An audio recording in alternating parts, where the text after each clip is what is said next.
and welcome to the Starlight Wisdom. Today we are going to start the 9th class science chapter number 1, that is chemistry. उसका नाम है matter in our surrounding. चिंता नहीं करना, हम पूरा English में नहीं बोलेंगे, इंग्लिश हिंदी मिक्स करेंगे क्योंकि आजकल ना मिलावट का ज़माना ज़्यादा चल रहा है, तो सब लोगों को मिलावट वाला ज़्यादा अच्छा लगता है ना। हम पूरा हिंदी में पढ़ाएंगे तो भी अच्छा नहीं लगेगा, पूरा इंग्लिश में पढ़ाएंगे तो कहीं को समझ नहीं आएगा, तो दोनों मिक्स करके पढ़ाएंगे, ठीक है। मैटर इन आवर सराउंडिंग, और हम आपको इस पूरे चैप्टर को अच्छे से फील करा देने वाले हैं कि ये चैप्टर है क्या। अच्छा, अभी हमने कहा कि केमिस्ट्री का है। अब तक 8th क्लास में आप लोग जो साइंस पढ़ते थे वो पूरा साइंस आप लोगों को एक साथ पढ़ा दिया जाता था।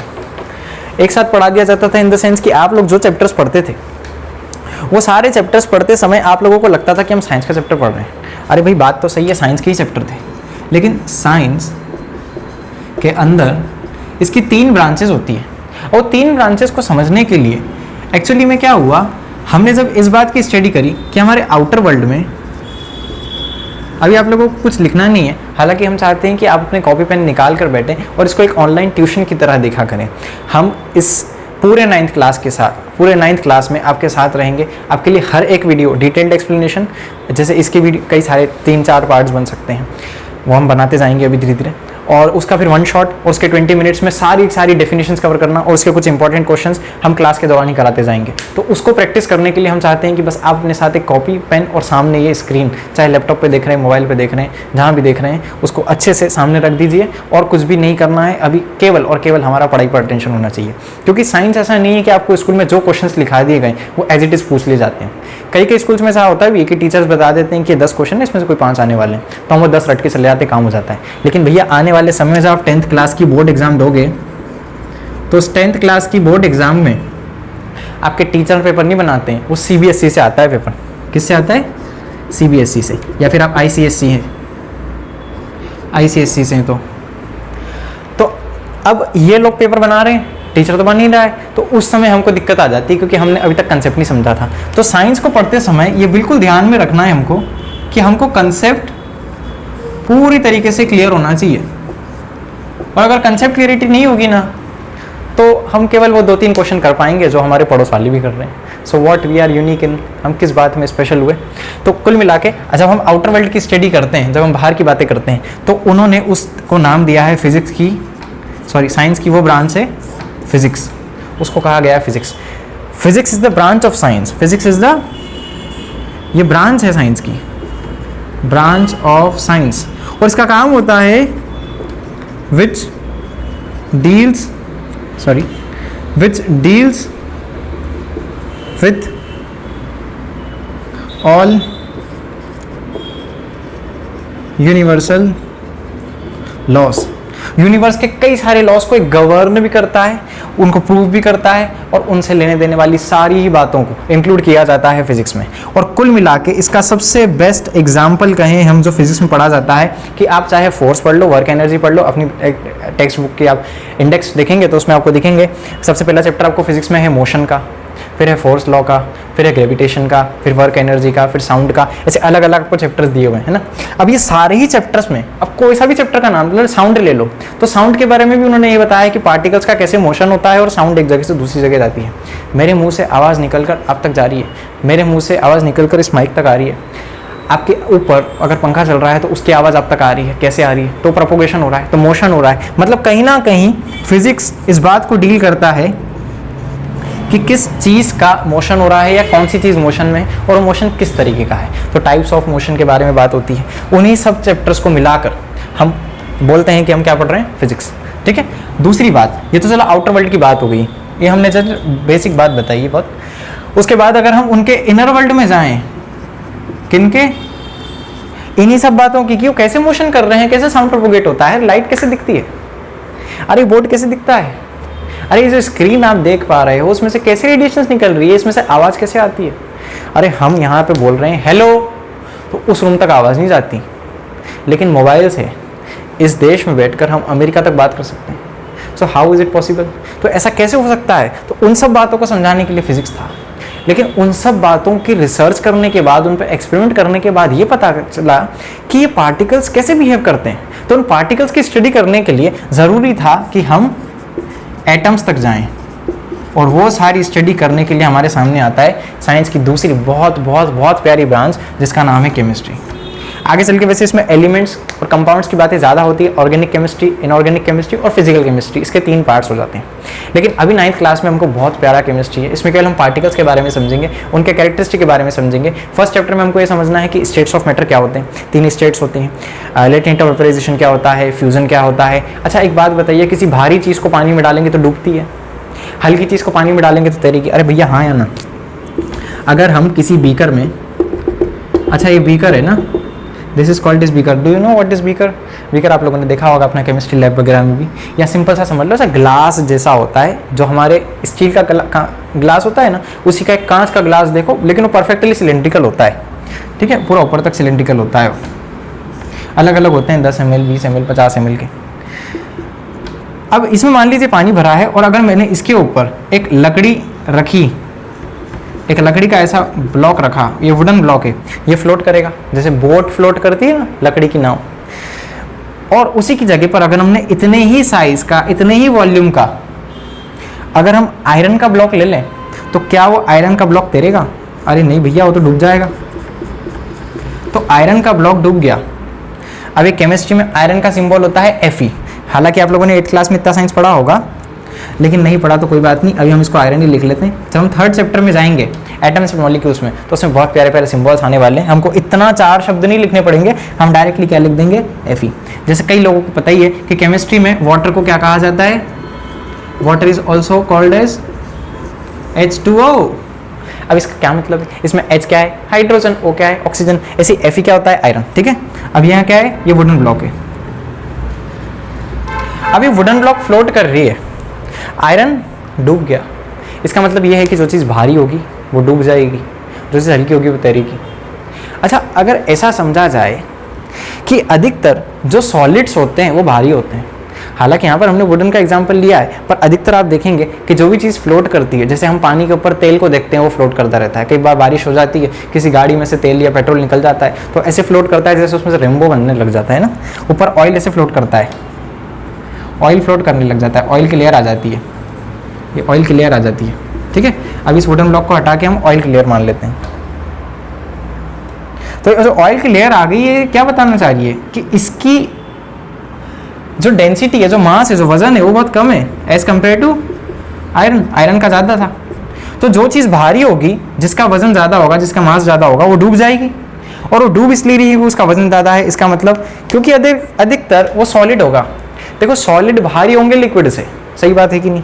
सॉलिड के एग्जांपल्स बताओ, सॉलिड के एग्जांपल्स बताओ, लिक्विड के एग्जांपल्स बताओ, गैसेस के एग्जांपल बताओ। अरे भैया, ये चैप्टर है हमारा पहला वाला, ठीक है। तो हम इसको डिटेल में थोड़ी देर बात पढ़ते हैं। हमारा टॉपिक अभी ये चल रहा है कि केमिस्ट्री के अंतर्गत हम ये सब बातें भी करते हैं। हालांकि इसमें कुछ ना कुछ फिजिक्स का पार्ट जाता है, इसको बोलते हैं फिजिकल केमिस्ट्री। जब हम एटम पे चले जाते हैं, Fe किसका सिंबल होता है? आयरन का सिंबल होता है। वाटर को क्या बोलते हैं? H2 बोलते हैं। तो ये थोड़ा सा ऑर्गेनिक केमिस्ट्री में, इनऑर्गेनिक केमिस्ट्री में फॉर्मूला सिंबल्स पे चले जाता है, ठीक है। तो केमिस्ट्री में हम ये सब बातें करने वाले हैं। 9th क्लास तक आपको केवल स्ट्रक्चर ऑफ एटम तक सीमित है, उसके बाद आपको कोई दूसरा चैप्टर है ही नहीं। तो केमिस्ट्री में हम किसकी बात कर रहे हैं? Mainly we are talking about atoms and their molecules which makes up the compounds. कुछ प्यारे प्यारे केमिकल्स बनाए जाते हैं, उनको हम लिख देते हैं अभी केमिकल कंपाउंड्स, ठीक है। केमिकल कंपाउंड्स की स्टडी की जाती है। इसमें आउटर वर्ल्ड की स्टडी हो रही थी, इसमें केमिकल कंपाउंड्स की स्टडी हो रही है, ठीक है। अब तीसरी बात आती है कि भैया इतनी चीज़ें तो हमने समझ ली, बाहरी जगत की और बाहरी जगत में रहने वाले पार्टिकल्स के अंदर की बातें, ये इनर वर्ल्ड की बातें थी, कि इनर वर्ल्ड की बातें हम लोगों ने करी। लेकिन अब भगवान थोड़ा और आगे बढ़े तो हमने देखा भी ये बाहर का तो समझ लिया, लेकिन अपने अंदर का भी तो समझना जरूरी है। तो उसको कहा गया, उन्होंने कहा बायोलॉजी, ठीक है। बायोलॉजी क्या होता है भैया? बायो का मतलब ही होता है लिविंग या लिविंग बींग्स, उनको बोलते हैं बायो। और ये जो लॉजी मतलब है, ओलॉजी का मतलब होता है हमेशा ओलॉजी। जैसे आपने सुना होगा जूलॉजी, ऐसे बायोलॉजी है। तो ओलॉजी का मतलब होता है स्टडी करना, तो स्टडी ऑफ लिविंग बींग्स। जब हम किसी लिविंग बींग्स के बारे में स्टडी करते हैं तो उसको बायोलॉजी बोलते हैं। अब लिविंग बींग्स के अंदर क्या होता है तो सबको पता भी है कि लिविंग बींग्स के अंदर होते हैं सेल्स। तो 9th क्लास इतनी प्यारी है, देखो कितना प्यारा बना के दिया NCERT CBSE ने कंसेप्ट अपने कि हमको सबसे पहला चैप्टर सेल दिया है। अच्छा, जब सेल्स कंबाइंड हो जाएगी, हमने सेल्स के बारे में पूरा पढ़ लिया, अब हमको ये समझना भी है सेल करती क्या है। तो सेल कंबाइंड हो के क्या बना देती है, टिश्यूज। तो फिर हम टिश्यूज के बारे में पढ़ेंगे। और थर्ड चैप्टर ऐसा चैप्टर है 9th क्लास का जो शायद किसी भी दूसरे चैप्टर के साथ मैच नहीं करता है। ये अधिकतर आप लोगों को हमेशा 8th क्लास में भी आपने फर्स्ट चैप्टर पढ़ा था, क्रॉप प्रोडक्शन वाला, तो उसी में इंप्रूवमेंट इन फूड रिसोर्सेज करके आपको चैप्टर आएगा। अभी हम इसको केवल फूड लिख रहे हैं कि फूड रिसोर्सेज, रिसोर्स मतलब हमको कहाँ से फूड मिलता है, सोर्स मतलब क्या होता है, जहाँ से कोई चीज़ मिलती है उसको सोर्स बोलते हैं ना, like that sun is the source of energy. तो इंप्रूवमेंट ऑफ फूड रिसोर्सेज, तो रिसोर्स मतलब फूड कहाँ से मिल रहा है, सॉइल से, तो उस सॉइल को कैसे इंप्रूव कर सकते हैं, क्रॉप प्रोडक्शन कैसे बढ़ा सकते हैं, हमारा इनपुट कम हो आउटपुट हमको ज़्यादा मिले, कैसे हम कम खर्चा करके ज़्यादा से ज़्यादा पैसे कमा सकते हैं। तो वो सब बातें हम इंप्रूवमेंट इन फूड रिसोर्स पढ़ेंगे। एग्रीकल्चर का थोड़ा सा टॉपिक चला जाता है, ये बायो की दूसरा उसका सब टॉपिक चलने लग जाता है, लेकिन हमको अभी मेनली इन पर काम करना है क्योंकि 9th क्लास में सबसे ज़्यादा मेन हमारे लिए सेल और टिश्यू, ये टिश्यू थोड़ा सा बड़ा चैप्टर है, it's the most vast chapter of 9th class. शायद सबसे बड़ा चैप्टर ये टिश्यू ही है पूरी 9th क्लास का। बायो में तो है ही सही, बाकी पूरे फिजिक्स केमिस्ट्री में भी इतने बड़े चैप्टर नहीं होंगे जितने बड़े टिश्यू, इसमें एनिमल टिश्यू प्लांट टिश्यू सब आ जाता है। तो ये केवल एक ओवरव्यू था आप लोगों को बताने के लिए कि हमको 9th क्लास में क्या क्या पढ़ना है। आप बिल्कुल चिंता नहीं करेंगे, हम आपके लिए जितना हो सकता है, हम खुद अभी स्टूडेंट हैं, हमने भी कोई ज़्यादा ग्रेजुएशन नहीं करी है, लेकिन अभी तक जो हमने पढ़ा है उसमें हमने ये समझा कि भैया साइंस को अगर समझना है ना, इजीली करना है ना, कई लोगों को फिजिक्स के न्यूमेरिकल्स करने में बहुत प्रॉब्लम आती है। हमारी भी क्लास में कई सारे ऐसे बच्चे थे जिनको प्रॉब्लम आती थी, तो मुझे ऐसा लगता था कि they should know the concept how we are doing it. एक क्वेश्चन कर लेने के बाद, 2 क्वेश्चन करने के बाद, मैथ्स में भी होता है आप लोगों को एक्स की वैल्यू निकालनी है। अब क्या वही क्वेश्चन आएगा जो आपने कर रखा है प्रैक्टिस, नहीं, x + 2 = 3 लिखा है, अब एग्जाम में x + 2 = 4 आएगा तो उस समय आपको कंसेप्ट समझ के काम करना पड़ेगा ना। हालांकि थोड़ी सी ऐसा लगेगा कि मैं बच्चों वाली बातें कर रहा हूँ, लेकिन ये सब बातें आप लोगों को पता है, उसके बाद भी ये बात हम रिवाइज इसलिए करा रहे हैं कि भैया आपकी जब शुरुआत हुई है तो अच्छे से ही हो जाए, है ना। तो हम जो भी कंसेप्ट आपको समझाते जाएंगे वो आपको अच्छे से समझते जाना है, और कंसेप्ट समझने के साथ साथ आपको अपनी कॉपी और पेन लेकर बैठना है, और जो भी हम क्वेश्चन कराते जाएं वो करते जाना है। फिर हम कुछ होमवर्क भी देंगे आपको, प्रैक्टिस भी कराते जाएंगे, मतलब कुल मिला के एक बहुत प्यारा इंटरेक्टिव सेशन और ये वीडियोस होने वाली है, ठीक है। So let's start the chapter number 1, that is chemistry का चैप्टर नंबर 1,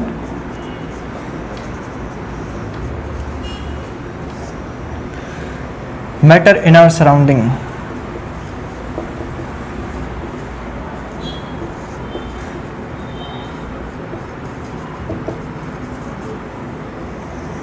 हेडिंग डाल लेंगे, पेन उठा लेंगे, इधर उधर की बातें करना बंद कर देंगे और केवल इस वीडियो पर ध्यान देंगे, ठीक है। अब मैं आप लोगों को जब लिखने के लिए बोलूँगा तब आप लिखना, अभी केवल अटेंशन देकर यहाँ पर समझेंगे, ठीक है। So let's get started. ये हमारा शुभारंभ हो रहा है ना केमिस्ट्री के फर्स्ट चैप्टर के साथ। Okay, so first of all I want to say everyone all the best and best of luck. अच्छा, आप हमको कमेंट सेक्शन में ज़रूर ये बताना कि इसमें से कौन सा वाला आपको ज़्यादा अच्छा लगता है सुनना। बोल तो हम किसी को भी दोनों देते हैं, लेकिन हम क्या चाहते हैं कि हम जब एग्ज़ाम देने जाते हैं तो हमको क्या मिलना चाहिए, लक के हिसाब से, या ऑल द बेस्ट मतलब सबसे अच्छा करना, ठीक है। तो ये आप लोग हमको बताएंगे कमेंट सेक्शन में। Okay, so first of all let's understand what is the matter is. Matter क्या होता है, ये मटर नहीं लिखा है ना, मटर की स्पेलिंग कुछ और होगी, अब वो मुझे व्हाट्सएप चलाते हैं उन लोगों को पता होगा मटर की स्पेलिंग क्या होती होगी। मैटर क्या होता है, मैटर मतलब कोई हादसा किस्सा नहीं भैया। मैटर का मतलब होता है, हम केमिस्ट्री में मैटर को बोलते हैं matter is anything, matter is anything, कोई भी चीज। अरे कौन सी चीज, एनीथिंग, वो चीज विच ऑक्यूपाइज स्पेस एंड हैव या हैज मास, जो स्पेस ऑक्यूपाई करे और उसके पास मास होना चाहिए। अच्छा, आपके सामने जो मोबाइल रखा हुआ है या लैपटॉप रखा हुआ है वो क्या जगह घेरता है? क्या जहाँ मोबाइल रखा है उसी जगह पर आप पानी रख सकते हो? नहीं, क्योंकि वहाँ मोबाइल रखा हुआ है ऑलरेडी, वहाँ पर हम कुछ नहीं रख सकते। जहाँ आपका मोबाइल रखा हुआ है टेबल के ऊपर, ये टेबल है और मान लीजिए आपका मोबाइल है, क्या आप इस मोबाइल की जगह पर, जहाँ मोबाइल है उसी जगह पर अपनी उंगली रख सकते हो, हम उसके ऊपर उंगली रख सकते हैं, उसके नीचे उंगली रख सकते हैं, उसके साइड में रख सकते हैं, लेकिन उसी जगह पर उंगली नहीं रख सकते। इसका मतलब उसने कुछ ना कुछ जगह ऑक्यूपाई कर रखी है, स्पेस हैज़ ऑक्यूपाइड, कुछ ना कुछ उसने जगह ले रखी है, और उसका कुछ ना कुछ वजन भी है, आया ना। हर कोई चीज़ 20 ग्राम की होती, कोई चीज़ 50 ग्राम की होती है, तो क्या है, वजन ही तो है। मास, मास का मतलब क्या होता है, वजन, अभी के लिए, है ना। वैसे मास का मतलब वेट नहीं होता है, लेकिन अभी के लिए, ध्यान से सुनेंगे सब ना, अभी केमिस्ट्री पढ़ रहे हैं इसलिए हम बता रहे हैं कि मास का मतलब आप समझिए वेट है, वेट मतलब वजन है। तो वजन कैसे होता है, 2 किलो या 2 ग्राम या 2 मिलीग्राम, ठीक है। आज हम फिजिक्स का चैप्टर करेंगे ना, मोशन वाला, उसमें हम आपको बहुत अच्छे से समझाने वाले हैं यूनिट्स क्या होता है, मैग्नीट्यूड क्या होता है, डायरेक्शन, स्केलर वेक्टर क्या होता है। अभी हमारा टॉपिक ये नहीं है। वेट 2 ग्राम 2 किलो 2 मिलीग्राम ऐसे ऐसे वेट होता है, ये मास ही तो है। अच्छा, ऐसी कोई सी चीज़ जिसका मास ना हो, देखो ज़रा अपने रूम में, क्या ऐसी कोई चीज़ है जिसका कोई वजन ना हो? आवाज़ आवाज़ आवाज़ आवाज़ आवाज़ आवाज़ का कोई वजन होता है क्या? Sound has no mass, sound has no mass. इसका क्या मतलब है कि अगर उसके पास वजन नहीं है, हमने तो भैया सुना कि मैटर का मतलब वो होता है जिसके पास वजन हो, मैटर वो कहलाएगा जिसके पास मास होता है। अगर साउंड के पास मास नहीं है, इसका मतलब ये मैटर, जी हाँ बिल्कुल सही, मैटर नहीं है, sound is not a matter. अब क्या होता है भैया, sound, sound is a energy. ऐसे ही सिमिलरली हम बोल सकते हैं भैया light is a energy, light is an energy होगा, लाइट इज एन एनर्जी, ये एनर्जी विच प्रोपोगेट्स, ठीक है। तो किसी का भी मास हो तो वो मैटर कहलाएगा, अगर मास नहीं है तो मैटर नहीं है भैया, वो जगह घेरेगा। अच्छा, और कोई सी चीज़, अभी कई बच्चे सोच रहे होंगे हवा, एयर, जो पंखे से ऊपर से नीचे आ रही है, एयर, क्या एयर जगह घेरती है या नहीं घेरती है? अब ये पंखा चल रहा है, हमारे सामने यहाँ पे चादर है, वो चादर ऐसे ऊपर नीचे हो रही है कब से, इधर पर्दे लगे, वो पर्दे कब से ऐसे आगे पीछे हो रहे हैं, आगे पीछे हो रहे हैं, हवा के कारण, हवा के कारण आगे पीछे होते हैं। हमारे बाल हवा के कारण हिलते हैं। अभी हिलना क्या बता रहा है कि जो कर्टेन्स हैं, ये जो पर्दा लटका हुआ है यहाँ पे रॉड पे, जब हवा आ रही है, ये पर्दा है ना, जब हवा आ रही है, व्हेन द एयर ब्लोज, उसको बोलते हैं विंड। एयर मतलब होता है रुकी हुई हवा, और विंड मतलब होता है बहती हुई हवा। तो जब ये बहती हुई हवा आ रही है, तो ये हवा इस पर्दे को पीछे कर देती है, और ये पर्दा ऐसे हो जाएगा, ये पर्दा पीछे हो जाएगा। क्यों हो जाएगा पीछे? ये पीछे क्यों हो रहा है? क्योंकि हवा नीड्स स्पेस टू फ्लो, उसको जगह चाहिए भैया जाने की, उसको जगह नहीं मिली तो उसने उसको पीछे कर दिया, और पीछे करके वो हवा सारी यहाँ से निकल जाएगी, फिर ये पर्दा थोड़ी देर वापस नीचे आ जाएगा, ऐसे ही जैसे था वैसे हो जाएगा। जब विंड खत्म हो जाएगी तो वापस ऐसे हो जाएगा, लेकिन जब विंड है तो उधर हो गया, ठीक है। जैसे आप लोगों ने फर्मेंटेशन पढ़ा था, तो उसमें क्या था, जब केक आप डालते हो ओवन में तो बिल्कुल ऐसे बहुत नीचे तक होता है, आधा भरती मम्मी, लेकिन वो हीट होने के बाद उसमें से क्या निकलती थी, कार्बन डाइऑक्साइड गैस अंदर से निकलती थी। फर्मेंटेशन याद है ना, सड़ाते हैं किसी चीज़ को फर्मेंटेशन, हालांकि यहाँ पे सड़ाई नहीं हो रही है, लेकिन जब इसकी कार्बन डाइऑक्साइड गैस निकलती है तो आप लोगों को पता है फ्लफी हो जाता है, ऊपर तक आ जाता है केक हमारा, उसमें होल्स हो जाते हैं। ये होल्स बताते हैं कि भैया एयर को जगह चाहिए, और जो होल है ना वो ये बता रहा है कि इतनी जगह में हवा थी। ये जो होल्स हैं वो बता रहा है कि इतनी जगह पर हवा थी, और अगर अभी भी होल्स हैं तो ये बता रहा है कि उसमें हवा अभी भी है। स्पंज देखा है, स्पंज आपने, उसमें होल्स होते हैं, जैसे इसमें भी कई सारे होल्स हैं ग्लव्स के अंदर, तो उसकी जगह पर क्या है, उसकी जगह पर हवा है। अभी कुछ नहीं है का मतलब क्या होता है, हवा। मैथ्स में 2 के नीचे कुछ नहीं है मतलब क्या बोलते हैं 1, 2 की पावर में कुछ नहीं मतलब क्या बोलते हैं 1, x के साथ कोफिशिएंट में कुछ नहीं मतलब 1। लेकिन भैया फिजिक्स में और केमिस्ट्री में जहाँ पर कुछ नहीं होता है वहाँ पर हम समझ लेते हैं कि वहाँ पर क्या है, कुछ नहीं है तो हवा है, ठीक है। एयर गैसेस होती है, एयर का मतलब होता है ढेर सारी गैसेस, ठीक है। तो अभी आप फटाफट से अपनी डेफिनेशन लिख देंगे, matter anything which occupy space and has मास, और इसके फटाफट से हम 2-3 एग्जांपल्स लिख लेते हैं ताकि एकदम अच्छे से क्लियर हो जाए भैया कि होता क्या है। आई होप कि आप लोगों को ये मैटर का पूरा अच्छे से समझ में आया होगा। मैटर का सबसे प्यारा एग्जाम्पल मटर भी हो सकता है, हाँ या ना। मटर, अरे भैया मटर के एक दाने को अगर लिया जाए तो वो भी तो जगह घेरेगा, और उसका भी तो वजन होता है। भैया हमको 2 किलो मटर देना, भैया हमको 2 ग्राम मटर, अरे 2 ग्राम कौन खरीदता है, चलो कोई बात नहीं, किसी ने 2 ग्राम खरीद लिए, तो वजन तो है कि नहीं उसका। अरे कोई 2 मटर भी खरीदेगा तो उसका कोई ना कोई वजन होगा कि नहीं? अरे और कुछ नहीं तो रेत का एक दाना भी तो वजन रखता है, सॉल्ट का एक दाना भी वजन रखता है, एक सेल का भी वजन होता है, और आने वाले कुछ चैप्टर में आप समझोगे एटम का भी वजन होता है। सोचो इनका वजन है तो मटर का दाना तो भैया इनके सामने करोड़ों गुना भारी, करोड़ों क्या करोड़ों करोड़ों करोड़ों गुना भारी है। हाँ ठीक है, तो मटर इसका एग्जाम्पल हो गया। सॉरी, मटर को इंग्लिश में कहा जाता है पी, ठीक है। और क्या ले सकते हैं हम, मोबाइल इज मैटर। हालांकि हम ऐसे एग्जाम्पल लिखेंगे तो हमारी स्कूल वाली मैम हमको बोलेगी, अब आप लोग को पता है क्या बोलेगी, चलो पी। उसके बाद अब यहाँ पे सेव, नुक्ति, गांठियाँ ऐसा सब नहीं लिखना है प्लीज़। पी लिख दिया, आयरन लिख दो। एलिमेंट्स के कुछ नाम आपको याद होने चाहिए, ठीक है। वैसे हम 3rd चैप्टर जाएंगे तो बहुत कुछ सीख जाएंगे। Iron, P, would, cotton, cotton भी मैटर है, एयर मैटर है, वाटर मैटर है, आइस भी एक मैटर है। मतलब सॉलिड भी है, लिक्विड भी है और गैस भी है, ठीक है। सॉलिड भी है, लिक्विड भी है, गैस भी है। मैटर के 3 स्टेट्स हमको पता चल गए। ये फटाफट से लिख लिया, नहीं लिखा हो तो इसको पॉज करके आप फटाफट से लिख लेंगे। अभी हम इसको मिटा देते हैं। तो मैटर के क्या एग्जाम्पल्स होते हैं उससे तो हमको समझ में आ गया भैया कि अगर एयर, मैटर का एग्जाम्पल है एयर, मैटर का एग्जाम्पल है वाटर और मैटर का एग्जाम्पल है ice. So air is the state of gas. ये फर्स्ट स्टेट है हमारी। अब हमारा दूसरा जो टॉपिक क्या चालू हो रहा है, स्टेट्स ऑफ मैटर।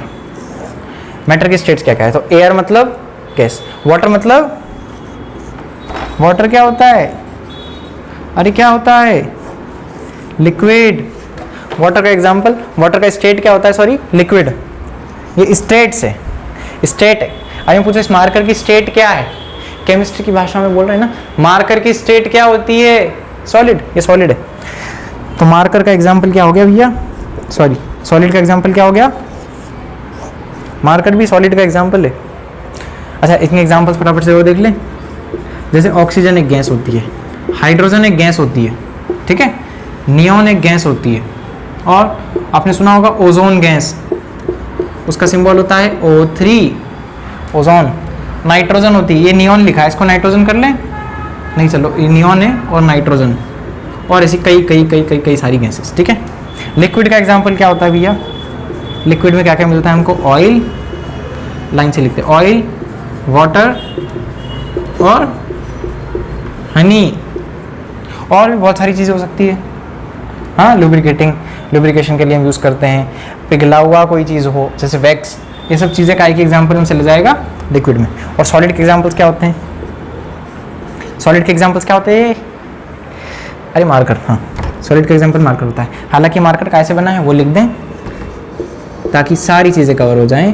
प्लास्टिक से बनने वाली, प्लास्टिक से बनने वाली हर कोई चीज़ सॉलिड ही तो है।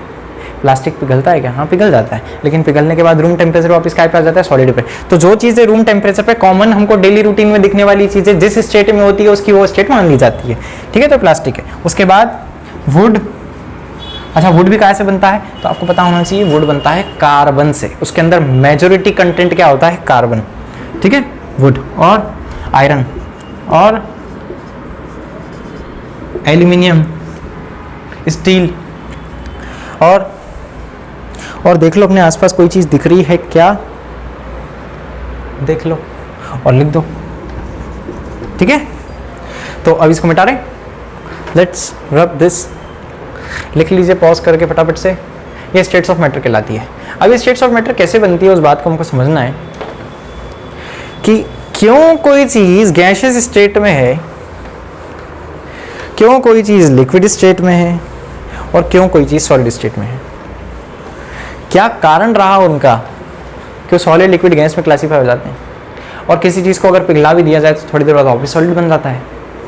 किसी चीज़ को अगर ठंडा करके पानी बना दिया जाए तो वापस से गैस बन के उड़ सकता है। अगर पानी को जमा के बर्फ़ बना दिया जाए और बाहर निकाल के रख दिया जाए तो वापस से वो बर्फ़ पानी बन जाता है। मतलब ice can get converted into water, ice water बन सकता है। आइस वाटर का गेम भी होता है ना, आइस वाटर, आइस से वाटर बनाया जा सकता है। अच्छा आइस से वाटर कब बनता है, जब फ्रीजर में से बाहर निकाल दिया गया है, ये फ्रीजर में था, ये फ्रीजर में था और ये बाहर निकाल दिया, बाहर मतलब होता है रूम टेम्परेचर पे लिया है।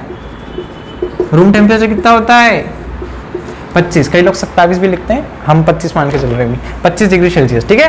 तो रूम टेम्परेचर पे लिया है तो 25 डिग्री सेल्सियस हो गया। अच्छा, फ्रीजर का टेम्परेचर कितना होता है लेस देन 0 डिग्री सेल्सियस, मतलब 0 डिग्री सेल्सियस से कम होता है। लेस मतलब कम होता है, 0 से कम होता है। 0 से कम क्या क्या होता है, मतलब -4 डिग्री सेल्सियस पे, -3 डिग्री सेल्सियस पे, -2 डिग्री सेल्सियस पे, -1 डिग्री सेल्सियस पे, -0.5 डिग्री सेल्सियस पे और 0 डिग्री सेल्सियस पर भी ये आइस सॉलिड स्टेट में मिल जाती है, ठीक है। और वाटर का टेम्परेचर कितना होता है, वाटर हमने कहा रूम टेम्परेचर बन जाएगा, मतलब ये कहाँ तक जा रहा है, ये 0 डिग्री से जैसे ही थोड़ा बड़ा हो जाएगा तो मोर देन 0 डिग्री सेल्सियस पर आने के बाद दैट इज 1 डिग्री सेल्सियस पे हमको पानी मिलेगा, 2 डिग्री सेल्सियस पे हमको क्या मिलेगा, पानी, 3 पर, 4 पर, 5 पर, 6 पर कहाँ तक मिलता जाएगा, 99 डिग्री सेल्सियस पर, और 100 डिग्री सेल्सियस पर उसकी अंतिम सांस होगी। मतलब अंतिम सांस मतलब वो लास्ट टाइम हमको पानी के फॉर्म में दिखेगा, उसके बाद वो जैसे ही 101 डिग्री सेल्सियस पर आ जाएगा वो वेपर बन के उड़ जाएगा, ऐसे ऐसे वेपर बन के उड़ेगा। अरे भैया, जब पानी को बॉईल किया जाता है, उबाला जाता है, तो पानी का क्या बढ़ता है, पानी का क्या बढ़ता है, वाटर का बढ़ता है टेम्परेचर। क्या बढ़ता है, टेम्परेचर। और जब इस पानी का टेम्परेचर बढ़ेगा कितना हो जाएगा, देखो ये पहले हमने रूम टेम्परेचर पे पानी ले रखा है दैट इज 25 डिग्री सेल्सियस। इसको गर्म करना शुरू किया, थोड़ा टेम्परेचर बढ़ा 30 हुआ, और गर्म किया तो हो गया 50 डिग्री सेल्सियस, और किया तो हो गया 99 डिग्री सेल्सियस। और जैसे ही 100 डिग्री सेल्सियस होगा, इसके जो पार्टिकल्स होंगे अंदर, अभी पार्टिकल्स को हम बहुत अच्छे से समझने वाले हैं, बहुत प्यार से समझने वाले हैं, बहुत फील के साथ समझने वाले हैं क्या होता है ये। तो इसके जो पार्टिकल्स 100 डिग्री सेल्सियस तक पहुंच जाते हैं ना, ये अब अपनी इतनी हाईएस्ट एनर्जी में आ जाते हैं, इनको एनर्जी मिल जाती है। The heat is the form of, क्या बात है, सबको पता है, heat is the form of energy. ये भी मैं चाहता हूँ आप अपनी कॉपी में लिख लें, heat is the form of energy, ठीक है। ये तो पता ही होना चाहिए, हालांकि कईयों को पता भी होगा। Heat is the form of energy, तो इनको एनर्जी मिल गई, क्योंकि हीट दिया तो एनर्जी मिल गई। किस बात की एनर्जी, अरे भैया तुम्हारे अंदर अगर एनर्जी आ जाए, आपके अंदर अगर एनर्जी आ जाए, देखो ऊपर पंखे में एनर्जी है, इलेक्ट्रिकल एनर्जी तो घूम रहा है। अगर मुझ में एनर्जी है तो मैं पढ़ा पा रहा हूँ, आप में एनर्जी तो आप पढ़ पा रहे हो, आप में एनर्जी होती है आप साइकिल चला के स्कूल जा पाते हो, आप में एनर्जी होती है तो आप कुछ भी खेल सकते हो, कूद सकते हो, क्रिकेट कर सकते हो। Everything we can do if we have the energy, ठीक है। तो heat is the form of energy, और हीट करने के बाद हमको क्या दे दिया, उसको हमने उसको दे दी एनर्जी कि भैया जाओ और जी लो अपनी जिंदगी। तो ये ऊपर जाके वेपर्स उड़ जाते हैं, ऐसे ऐसे ऐसे ये वेपर्स ऊपर जाके उड़ जाते हैं। और ऊपर ही किस स्टेट में गए हैं, इनको बोला जाता है गैसियस स्टेट, ठीक है। थोड़ा बड़ा लिख दें इधर, ये कौन सी स्टेट में आ जाएंगे अब, गैसियस स्टेट में। अभी कौन सी स्टेट में, ये लिक्विड स्टेट में। और फ्रिज में जब रखा था तो कौन सी स्टेट में थे, सॉलिड स्टेट में थे, ठीक है। तो सॉलिड स्टेट में बहुत कम टेम्परेचर पे थे। अरे इसका साफ मतलब समझ में आ रहा है कि किसी चीज को सॉलिड से अगर लिक्विड बनाना हो तो हमको यहाँ 0 डिग्री से जो कम टेम्परेचर था उसको 0 से ज्यादा करना पड़ेगा, मतलब टेम्परेचर को बढ़ाना पड़ेगा। अरे भैया -4 को बढ़ाएंगे तो क्या आएगा, -3 को बढ़ाएंगे तो क्या आएगा, 0 तक पहुंच जाएंगे, और बढ़ाएंगे तो 5, और बढ़ाएंगे तो 15, और बढ़ाएंगे तो 100, और बढ़ाएंगे तो 200। टेम्परेचर बढ़ता जाएगा। इधर मिली थी आइस, आइस यहाँ पर भी आइस थी, और जैसे थोड़ा बहुत बड़ा और क्या मिल गया, लिक्विड। मतलब सॉलिड से लिक्विड तक का सफर जब टेम्परेचर बढ़ता है, जब टेम्परेचर बढ़ेगा, when the temperature increases or when the temperature rises, the solid gets convert into liquid state. Solid state क्या बन जाएगी, लिक्विड स्टेट, ठीक है। और अगर लिक्विड स्टेट को भी किसी ने गर्म कर दिया, देखो हो रहा है यहाँ पे, ये उबल रहा है पानी यहाँ पर, और पानी जब उबलेगा तो क्या होगा, ये लिक्विड स्टेट काय में कन्वर्ट हो जाएगी भैया, गैसियस स्टेट में। अच्छा, अब एक बहुत प्यारी बात मैं आप लोगों को बता दूं, उसके बाद आपको इसमें जो भी लिखना है वो लिख लो, हालांकि मुझे इसमें से भी कुछ लिखाना नहीं है। सॉलिड हमने क्या देखा था, लेस देन 0 डिग्री सेल्सियस पे थी, इसका क्या होता है 0 से 100 डिग्री सेल्सियस तक। वाटर की बात चल रही है केवल ना, हाँ, ये हमारा टेम्परेचर नहीं है कि हमको कोई 100 डिग्री तक उबाल देगा तो हम पूरे भाप बन के उड़ने लग जाएंगे। अरे पानी की बात चल रही, पानी का मतलब क्या होता है? पानी का मतलब क्या होता है जल्दी बता दो। पानी को इंग्लिश में वाटर कहते हैं, लेकिन केमिस्ट्री में कहते हैं H2O। अब सबको पूछना चाहिए कि वाटर को H2O लिखने की क्या ज़रूरत थी, तो अब समझ में आएगा कि क्यों केमिस्ट्री को हमारे जीवन में लाया गया है। अरे H2O लिखने के बाद जब यहाँ पर हमने H2O लिख दिया तो H2O हमेशा H2O रहेगा, चाहे वो गैसियस स्टेट में चला जाए। अब इसको वाटर नहीं कहेंगे, इसका नाम दूसरा हो जाता है, उसको बोलते हैं वाटर का वेपर स्टेट। तो वो वाटर वेपर बन गया। What is it? It is water vapour, it is pure water. और यहाँ पर ये क्या बन गई है? Ice.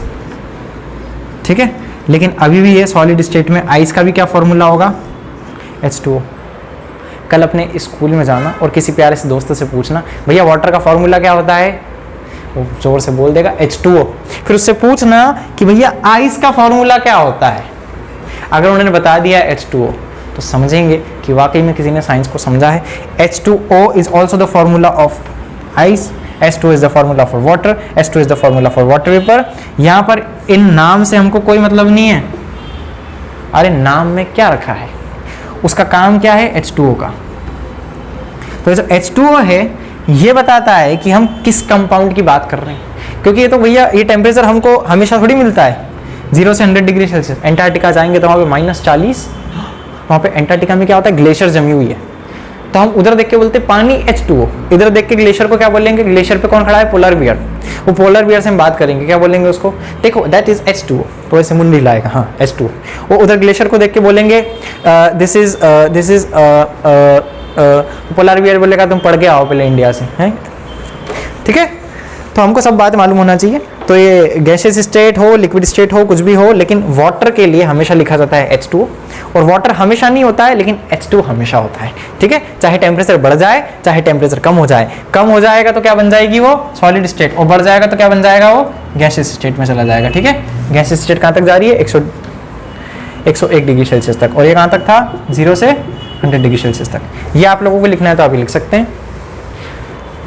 Okay, so let's move on to the next topic, that is, तो मैटर समझ लेने के बाद, उसकी स्टेट समझ लेने के बाद इसकी कुछ प्रॉपर्टीज आती है। तो फटाफट से तीसरी प्यारी सी हेडिंग डालेंगे हम, कैरेक्टरिस्टिक्स ऑफ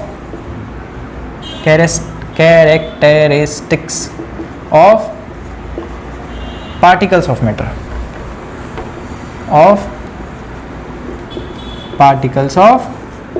मैटर, मैटर के पार्टिकल्स की क्या कैरेक्टरिस्टिक्स और क्या प्रॉपर्टीज होती है, इसको समझना है।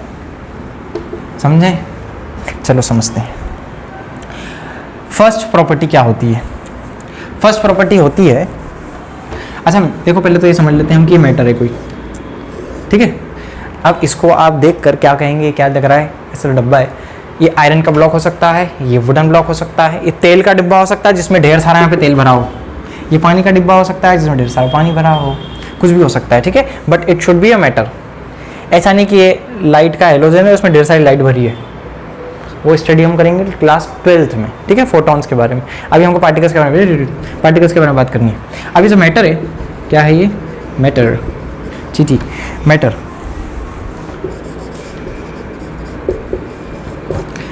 क्या होता है भैया? मैटर, अरे हो गया ना, मैटर मतलब इसमें पार्टिकल्स होंगे। क्या होंगे? पार्टिकल्स। कितने सारे पार्टिकल्स हैं? वाओ, 1 2 3 4 5 6 7 8, 1 2 3 4 5 6 7 8, 1 2 3 4 5 6 7 8। ठीक है, ओके। सो ये तो सारे इसमें पार्टिकल्स होते हैं। ठीक है, अब ये पार्टिकल्स जब, अच्छा एक प्रॉपर्टी इसकी प्यारी सी समझ लो, उससे आपको जितने भी कंसेप्ट है ना सारे क्लियर होने वाले हैं। Characteristic of particles of matter में सबसे पहला बहुत प्यारा इसका कैरेक्टरिस्टिक होता है, द पार्टिकल्स ऑफ मैटर, लिखते जाएंगे साथ में, पार्टिकल्स ऑफ मैटर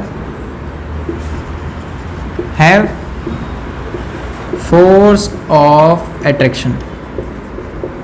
ठीक है, फोर्स ऑफ अट्रैक्शन। पार्टिकल्स के बीच में फोर्स ऑफ अट्रैक्शन होता है। दो पार्टिकल्स है, एक पार्टिकल इधर है, एक पार्टिकल इधर है। इन दोनों के प्रति, एक दूसरे के प्रति क्या होता है? अट्रैक्शन। फोर्स ऑफ अट्रैक्शन, एक दूसरे को खींचते हैं, दे अट्रैक्ट ईच अदर, खींचते हैं एक दूसरे को, इनमें कोई चार्ज नहीं होता। बचपन में पढ़ा था भैया, positive positive repel, positive negative attract, लेकिन यहाँ पर कोई चार्ज नहीं है, दे आर द पार्टिकल्स। तो पार्टिकल्स है, उसके बाद भी इनमें अट्रैक्शन होता है। ये बहुत प्यारी प्यारी बातें हैं, साइंस में हमको समझने आने वाली है थोड़े टाइम में। और दो पार्टिकल्स एक दूसरे को अट्रैक्ट करते हैं, ठीक है, और इनके अट्रैक्शन की इंटेंसिटी, मतलब वो कितना जोर से एक दूसरे को अट्रैक्ट कर रहे हैं, ये बताता है कि वो सॉलिड है या लिक्विड है या गैस है। हालांकि आधे बच्चों को क्लियर हो चुका है कि जिनका अट्रैक्शन ज्यादा वो उतने ताकतवर सॉलिड होंगे। इसका मतलब फोर्स ऑफ अट्रैक्शन, इसको शॉर्ट फॉर्म में क्या लिख सकते हैं, फोर्स का F, ऑफ का O, अट्रैक्शन का A, फोर्स ऑफ अट्रैक्शन, ठीक है। तो FOA लिखेंगे, तो पूरे चैप्टर के दौरान भैया अगर हम बार बार इतनी लंबी लाइन लिखेंगे तो फोर्स ऑफ अट्रैक्शन, ठीक है, FOA। तो सॉलिड को फोर्स ऑफ अट्रैक्शन कैसा होता है इसमें, हाईएस्ट, और गैस में कैसा होगा, लोएस्ट। क्यों होगा? अच्छा एक बात बताओ, याद है आप लोगों को जब हमने पानी को ऊपर बॉईल किया था तो उसके वेपर्स निकल के उड़े थे। अच्छा वो वेपर्स निकल के उड़ रहे हैं तो दूर दूर हो जाते हैं, जाते हवा में फैलने लग जाते हैं, they have the space to flow, उड़ो आराम से कहीं भी घूमो। लेकिन अगर इनके बीच में अट्रैक्शन बढ़ जाए तो, जैसे आपने किसी दोस्त का हाथ पकड़ के रखो, छोड़ो ही नहीं उसको, बहुत खतरनाक फोर्स ऑफ अट्रैक्शन आप और आपके फ्रेंड के अंदर हो, तो क्या आप फ्रीली घूम पाओगे? क्या आप दूर दूर घूमोगे? जितना ज़्यादा अट्रैक्शन होगा उतना हम उसके पास में बैठेंगे, उसके साथ में रहेंगे पूरे टाइम। होते ना कई सारे हमारे इतने प्यारे प्यारे फ्रेंड्स जिनके साथ ही हम पूरे टाइम रहते हैं, ठीक है। तो बहुत ज़्यादा अगर किसी में अट्रैक्शन होता है ना, तो उस अट्रैक्शन के दौरान क्या होता है, उनकी स्पेस कम हो जाती है। तो दूसरी सबसे प्यारी बात हमको पता चली, पार्टिकल्स ऑफ मैटर जब फोर्स ज़्यादा लगा देंगे तो उनकी स्पेस कम हो जाएगी। इसका मतलब उनके पास स्पेस थी, इसका मतलब particles of matter have space between them, particles of matter have space. इसको हटा दे थोड़ा सा, आधा डब्बा बना लेते हैं इसका। Particles of matter have space between them. अभी हम जैसे बोर्ड पे आपको पढ़ा रहे ना, तो यहाँ पे बिटवीन को हमने B/W लिख दिया है। ऐसे अगर आप एग्जाम में लिखते हैं तो मैम को लगेगा बच्चा व्हाट्सएप बहुत ज़्यादा चलाने लग गया है, इसलिए ऐसा कुछ भी ना लिखें प्लीज़। और हम भी इस बात के लिए क्षमा प्रार्थी हैं, क्योंकि भैया अगर हम यहाँ पर इन सब बातों पे थोड़ा ज़्यादा ध्यान देने लग जाएंगे ना, तो हमारा कंसेप्ट का जो फील लेने का जो टॉपिक चल रहा है वो थोड़ा सा साइड हो जाता है। इसलिए बाकी फिर भी वही करें जो करना है भैया, बिटवीन, स्पेस बिटवीन देम, ठीक है। Particles of matter have space between them. Third, अच्छा इसको समझे तो सही, ये फोर्स ऑफ अट्रैक्शन क्या था। अगर फोर्स ऑफ अट्रैक्शन ज़्यादा होगा, मान लो ये दो पार्टिकल्स ने, मान लीजिए यहाँ पे जो दो पार्टिकल्स है इनके बीच में बहुत खतरनाक अट्रैक्शन है, बहुत तेज एक दूसरे को खींच रहे हैं, तो ये नो डाउट एक दूसरे से बिल्कुल चिपक ही जाएंगे, हाँ या ना, एकदम चिपक ही जाएंगे। और अगर इन दोनों पार्टिकल्स के बीच का अट्रैक्शन बहुत कम है, बहुत धीरे, तो ये आराम से अपनी जो स्टेज है उसमें ही रहेंगे, ठीक है। हो सकता है दूर भी हो जाए। ये किस में होता है, गैसेस में। गैसेस में क्या होता है, अट्रैक्शन बहुत कम होता है पार्टिकल्स का। ऐसे याद रखना, हमेशा जो भाप होती है ना वो फैली फैली होती है, और अगर बर्फ देखेंगे तो सिर्फ ठोस होती है। ठोस का मतलब होता है उसके पार्टिकल्स, ऐसे ये आइस का पार्टिकल है, ये आइस का स्टेट कैसा होता है, सॉलिड वाला, इतने पास में इसके पार्टिकल्स होते हैं। लेकिन ये जो गैसेस होती है ना, ये वेपर स्टेट में है। ये किसका एग्जांपल है, वेपर का। और स्टेट कौन सी है, गैस की। ये गैस की स्टेट है, ये सॉलिड स्टेट है, ये पार्टिकल्स की बात चल रही है, ठीक है। इनका साइज सबका सेम ही होता है ना। H2O का पार्टिकल ये है, ये H2O का पार्टिकल है, ये H2O का पार्टिकल है, ये H2O का पार्टिकल है। लेकिन दो H2O के पार्टिकल्स, ये H2O का एक पार्टिकल, ये H2O का दूसरा पार्टिकल, इन दोनों के बीच में अट्रैक्शन ज़्यादा हो जाएगा तो ये दोनों पास पास आ जाएंगे, ठोस हो जाएंगे, रिजिड हो जाएंगे, हार्ड हो जाएंगे, और उसको हम बोल देंगे भैया वो सॉलिड बन गया। लेकिन जब इसी को हम टेम्परेचर देने लग जाते हैं, जब हम उसको टेम्परेचर देने लग जाते हैं, अगर मान लीजिए आपको कोई गर्म करे, सॉरी, अगर कोई किसी को भी गर्म करता है, मान लीजिए हम तवे को गर्म करते हैं, तवा, रोटी, ये गर्म कर रहे हैं इसको यहाँ पे, तो गर्म करने के बाद क्या होता है आपको पता है, गर्म करने के बाद कोई भी चीज़ एक्सपांड करती है, फैलती है, और उस फैलने का कारण ये होता है भैया जिसको भी गर्मी लगती है ना वो थोड़ा सा हलचल में आने लग जाता है। ऐसे ऐसे करेंगे ऐसे। अभी तो खैर ठंड का टाइम चल रहा है हमारे यहाँ मतलब जब हम वीडियो शूट कर रहे हैं तो ठंड का टाइम चल रहा है, सितंबर चल रहा है, तो थोड़ा ऐसे ऐसे करने लग जाते हैं ना। तो जब गर्मी होती है तो हम फैलने लग जाते हैं, और ये फैलने का कारण होता है गर्मी के कारण इसमें वाइब्रेशन बढ़ जाते हैं। वाइब्रेशन का मतलब होता है मोशन।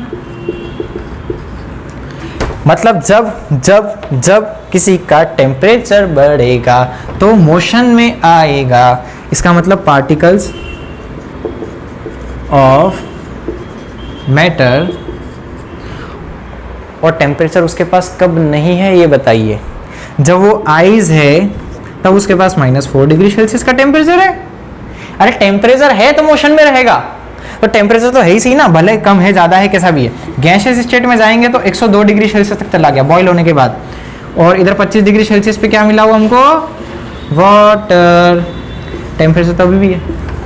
जब किसी के पास जितना भी टेम्परेचर होगा उसमें से कहीं ना कहीं से, ध्यान से सुनेंगे, जब भी टेम्परेचर होगा तो कहीं ना कहीं से एनर्जी लेगा, और एनर्जी लेने के बाद वाइब्रेट करेगा, और उस वाइब्रेशन को हम फिजिक्स में बोलते हैं मोशन।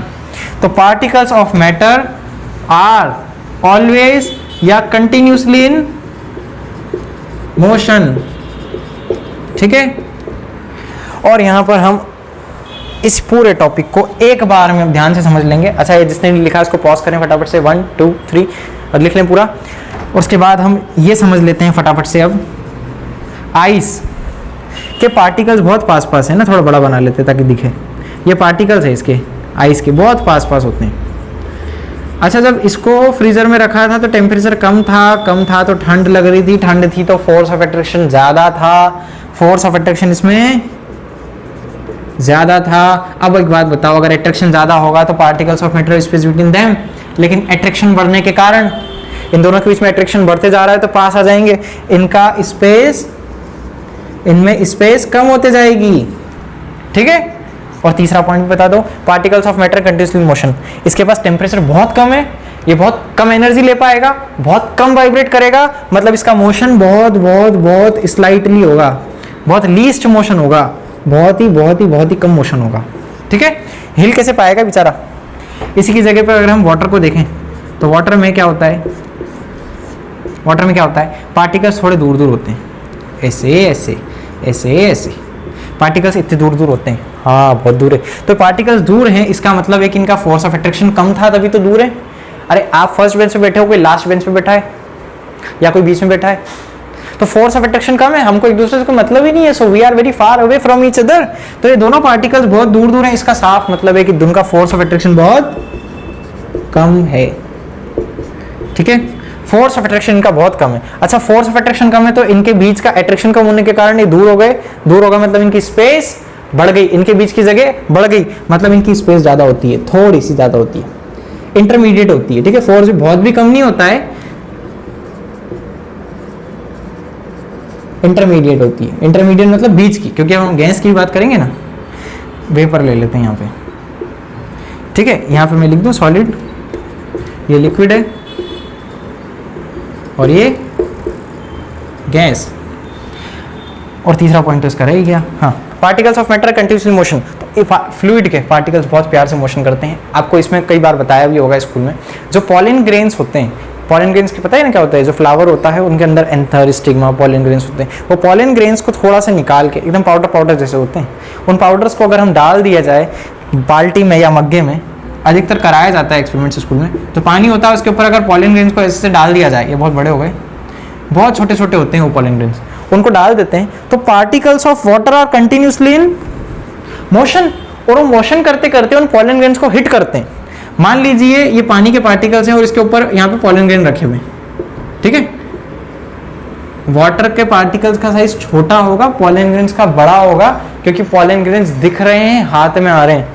H2O को हाथ में नहीं ले सकते, पानी की बूंद हाथ में ले सकते हैं, पर एक H2O के मॉलिक्यूल को कोई हाथ में लेके बता ये लो, ये H2O ऐसे ऐसे मारना नहीं किसी को। ये पार्टिकल बहुत छोटा होता है, लग जाएगी एकदम, बहुत ही छोटा होता है, इसको हम ले नहीं सकते ना, मजाक किया, लगती नहीं, हम लेंगे कैसे भैया एक एटॉमिक पार्टिकल को या एक मॉलिक्यूल को हाथ में।